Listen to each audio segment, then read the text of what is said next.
A diagnostic study is a systematic attempt to understand the scale, scope and depth of the issue facing a cluster.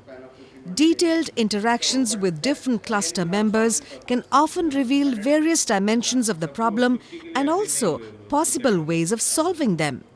Take the case of occupational health and safety in Tiruchirappalli.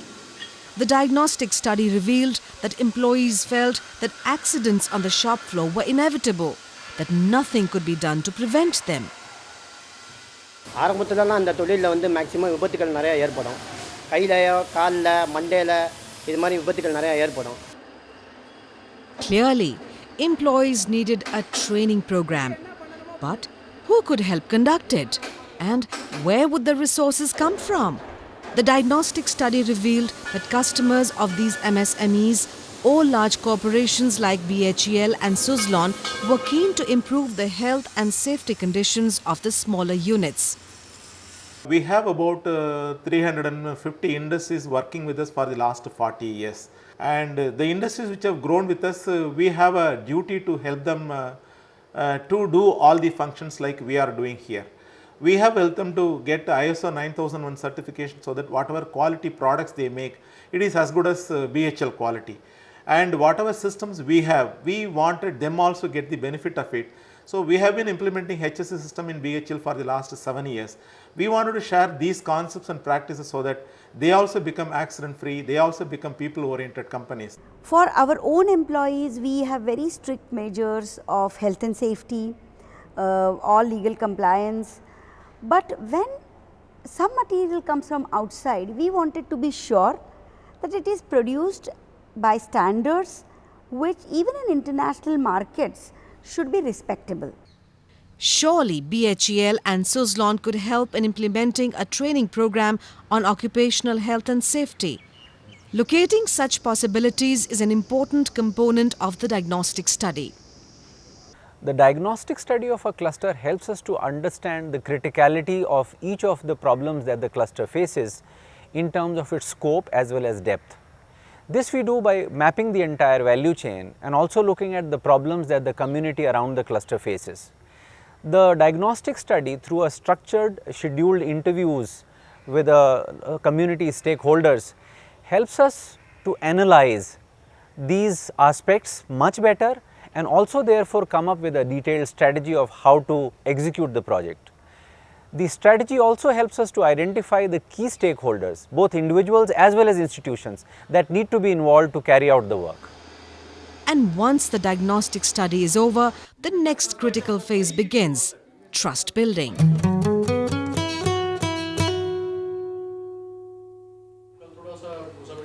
One important activity for an outside facilitator is to help entrepreneurs come together and share a common goal. This is not always easy. Take the case of the Rourkela entrepreneurs who are required to use 5% of their profits for community development. The possibility of forming a society for joint action was explored, but entrepreneurs had their doubts. First doubt or questions my friend industrialists they had in their mind was whether the district administration, district authorities, they will recognize the society, they will appreciate the work being done by the society and acknowledge the expenses incurred in this line. I think this was the biggest difficulty which we thought we'll be having. Entrepreneurs in Tiruchirappalli too were skeptical about coming together to improve occupational health and safety conditions. For example, a small-scale industrialist would want to ask me, why should I join this program? Because I'm quite happy with what's going on. My labor is contract labor, and I have to spend money to get into this program, and it's not going to give me any tangible returns immediately, so why should I join this program? Of course, we have faced a lot of hurdles prior to implementation itself, because we are not able to bring all the units together at a time, and we faced some cooperation, a lack of cooperation in ourselves. The external facilitator can play a critical role in overcoming such hurdles. Certain degree of trust and mistrust is often visible in most local communities and clusters. The external facilitator brings in a neutral viewpoint and is above board than most other members. He also brings in certain examples from other clusters where people have actually collaborated to do things better collectively. The cluster development initiative often takes a local group to outside successful clusters and helps to break this ice not only with him but also among themselves, so that they could do even better than how the other clusters have performed. Apart from building trust between entrepreneurs, the external facilitator can also help create linkages with knowledge institutions, government agencies and funding bodies, just to name a few. For instance, in Jalandhar, the program tied up with the government's National Child Labour Program in order to run the special schools for children who have been removed from work.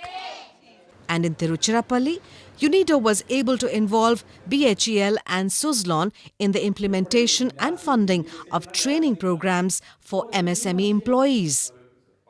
Everybody, every stakeholder felt it was a need, but it was not possible individually to come together. So we facilitated this coming together. In the same cluster, the program also enlisted the support of the Joint Chief Inspector of Factories. I am ready to spare my inspector of factories to deliver a safety lectures. Instead, they have made our job easy. Instead of going to each and every factory, convince them to organize a safety course and conducting this, through association the job is made easy. Once such linkages with supporting institutions have been established and the entrepreneurs are together on a platform of trust, the next phase begins, the action plan.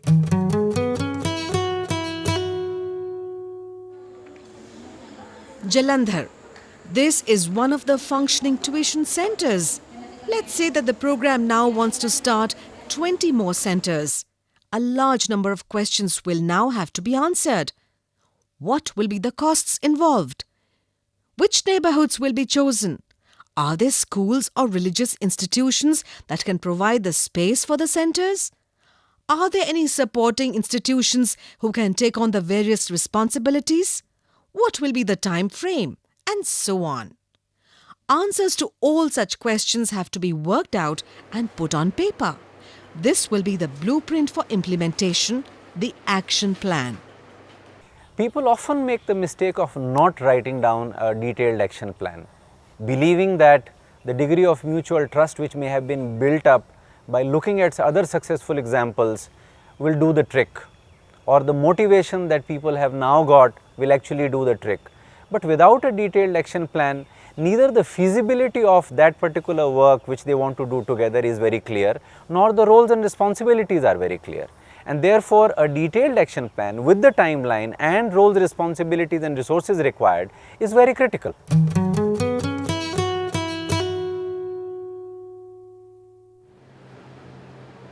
Converting an action plan into concrete activities is the next important step. For this, the men and women implementing the program will need the capacities to be built so that they can deliver the desired outcomes. Such a capacity building process has allowed SGFI in Jalandhar to manage a range of programs like microcredit and health. Already the Sports Good Foundation of India was working on a key issue which was child labour here. So we came here and become a partner of this Sport Good Foundation of India and other industry association in Jalandhar. And in partnership we try to increase their capacity just to go for more activities. Because of the UNIDO and SGFI program, we have been able to build the capacity of a lot of community-based workers. For example, people who work at the self-help groups, their presidents, their secretaries, people who work in a health program or even in a monitoring program. By doing this, they have built a level of trust within us, and it becomes easier for us to implement any kind of program we want to within the community. In the case of Rourkela, there is now a full-fledged secretariat looking after social responsibility issues.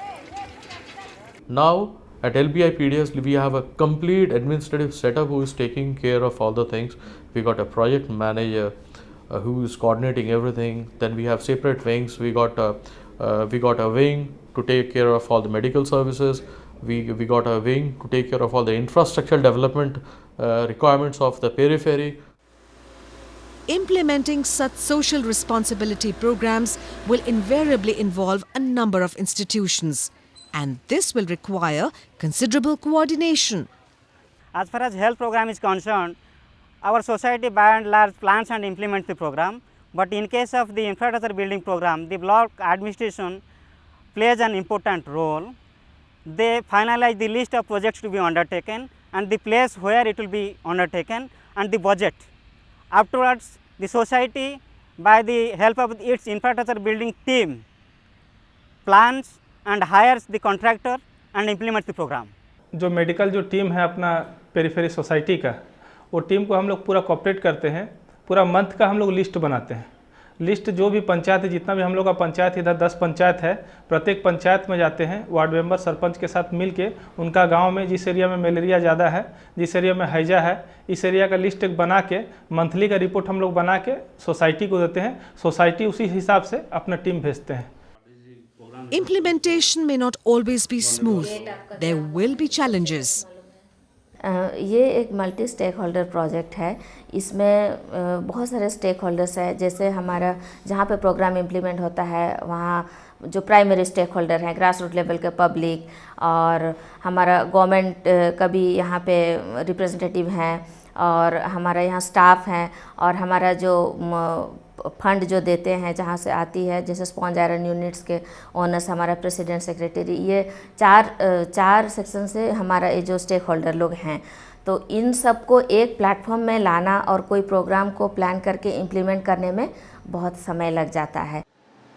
In Tiruchirappalli, entrepreneurs who were part of the program often found it difficult to spare their employees for training purposes. We have a lot of pressure in the industry today. As you know, power sector is booming and we have shortage of manpower. Retaining them is even more difficult. So under the circumstances, to get these people to spend, for example, we had a 5-day program for the safety stewards.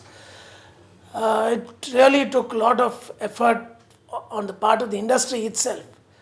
You can't blame them because they really have genuine problems of not being able to send their people.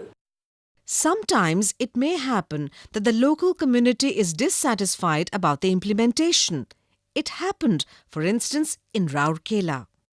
बलंडा हमारा एक पंचायत है, वहाँ का सरपंच आई हुई थी office में, और उनका कहना था कि लास्ट मंथ से उनका पंचायत में जो 4 गांव है उन गांव में क्यों नहीं हो रहा है कैंप, और वो बोल रहे थे कि पब्लिक मेरे पीछे घर में पड़ रहे हैं, मुझे मतलब दौड़ा रही है मरने के लिए कि क्यों अभी हमारे गांव सब में नहीं हो रहा है, जबकि हमारे गांव के पास फैक्ट्री है और इतना पोल्यूशन हो रहा है, हमारा तबीयत खराब हो रहा है, क्यों नहीं हो रहा है। The implementing agency has to have the skills to overcome such inevitable challenges. Implementation is about negotiating these challenges and hurdles in every cluster development process that we have to negotiate with. And implementation is not just execution of a detailed and meticulous action plan. It also has to ensure that while delivering the results, the local capacities are also built up, so as to ensure that even if the cluster development agent leaves the ground, the work continues. It's a very intensive and a process-oriented approach.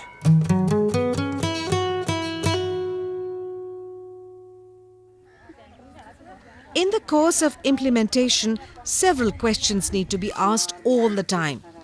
Is the program following the planned time schedule? What has been the progress? What are the key bottlenecks? How can they be overcome? Is the expenditure according to plans? And what are the plans for the immediate future? These questions need to be answered periodically in order to ensure that the program is on course. Why do we monitor cluster initiatives? Not to punish the people who have been responsible for delivering the results but have not been able to. The idea is to understand what prevented or facilitated the achievement, and whatever lessons that we draw out of these examples, the monitoring process actually helps us to not only correct the implementation measures that we may have taken in the existing cluster, but also assist in other clusters where similar initiatives have to be taken. selecting an appropriate MSME cluster, carrying out a diagnostic study, building trust, preparing an action plan, implementing it with a process-oriented approach, and monitoring and evaluation. These are the critical components of a cluster-based development approach to foster responsible behavior. It's an approach that allows MSMEs in a particular geographical area to fulfill their social responsibilities and by doing so, ensure a growth that is sustainable.